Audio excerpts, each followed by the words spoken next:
दिल्ली का प्रोटेस्ट एक ऐसा प्रोटेस्ट जहां दिल्ली के जंतर मंतर पे लाखों की भीड़ उमड़ी और इस प्रकार से भीड़ उमड़ी की भीड़ उमड़ते उमड़ते भागते हुए युवा नजर आए।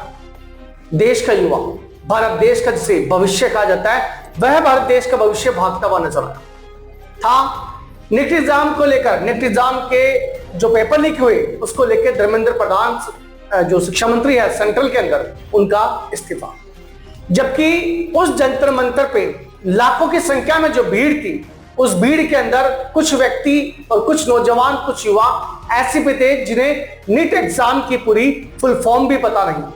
यहां तक कि कुछ ऐसे वीडियो आज हम आपको दिखाने जा रहे हैं जिस वीडियो को देखकर आप भी सोचेंगे कि मेरा देश कितना बदल रहा है।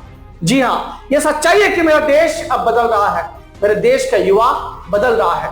मेरे देश के युवाओं की वो सोच बदल रही है जो ये कहा करती थी कि हम भारत को 2047 तक विकसित भारत के निर्माण में अपना पूर्ण योगदान देंगे। लेकिन जंतर मंतर की उस कहानी को देखिए, उस कहानी के अंदर उन युवाओं को देखिए, उन युवाओं के साथ में उस भविष्य को देखिए जो आज के युवा हमारे देश के प्रधानमंत्री को ऐसे गालियों से और इस प्रकार से संबोधित करते हैं कि वो गाली यदि आप सुनते हैं तो शायद हमें लगता है कि हमारे देश की संस्कृति, हमारे देश का संस्कार कहीं ना कहीं अब खत्म हो चुका है। क्योंकि यदि हम घर परिवार के अंदर रहते हैं तो बड़े माता पिता की हम लोग इज्जत करते हैं क्योंकि हमारे घर के वो मुखिया हैं और मुखिया होने के नाते हमारे संस्कार उनके ऊपर डिपेंड करते हैं। लेकिन वही हमारे देश के मुखिया प्रधानमंत्री नरेंद्र मोदी को जिस प्रकार से आजकल की युवा पीढ़ी जिस प्रकार से संबोधित कर रही है, इस वीडियो में आप देखेंगे तो आपको लगेगा कि मेरा देश वाकई में ही बदल रहा है। हम जिसकी कल्पना करते हैं कि 2047 के अंदर उस देश को, उस भारत को हम आगे लेके जाएंगे, लेकिन इन युवाओं की यदि सोच को देखें, इस भीड़ को देखें, इस आंदोलन को देखें तो आपको ऐसा लगेगा कि नहीं, मेरा देश 2047 तक विकसित नहीं हो पाएगा। भले ही हम अंग्रेजों की उस गुलामी से बाहर निकल चुके हैं, हम अपनी आजादी को लेकर जी रहे हैं, लेकिन हम अपने अधिकारों को आज भी भूल रहे हैं। नेपाल के अंदर इस प्रकार से उपद्रवियों का आंदोलन शुरू हुआ और नेपाल के अंदर देखते देखते युवा संसद के अंदर जा घुसे।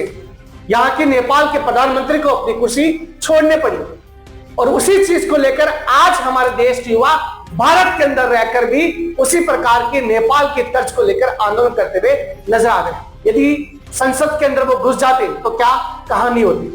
सबसे बड़ी बात अगर की जाए, विपक्ष की बात की जाए, विपक्ष को केवल एजेंडा मिला। नीट एग्जाम कांग्रेस के राज्य में 19 बार फेल हुई।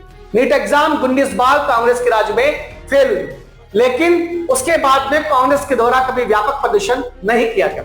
लेकिन आपको बता दें सच्चाई क्या है। आंध्र प्रदेश के और पश्चिम बंगाल के जिस प्रकार से चुनाव हुए, चुनाव होने के बाद में एनडीए के परसेंट जीत हुई, भारतीय जनता पार्टी के परसेंट जीत हुई। जीत होने के बाद में विपक्ष को एक मिनट का मौका मिला और ऐसा मौका मिला कि राहुल गांधी नेता प्रतिपक्ष जो कि झूठ बोलकर चालाकी से नेताओं को खड़गे के जन्मदिन पे बुलाते हैं और पीएम आवास के बाहर धरना देते हुए, प्रदर्शन देते हुए नजर आते हैं। यहाँ की नेता प्रतिपक्ष जो कि यह सोचना चाहिए कि आजकल की जनरेशन को, आजकल की युवा पीढ़ी को हम इस सत्ता के भोग के लालच में क्या बताने जा रहे हैं।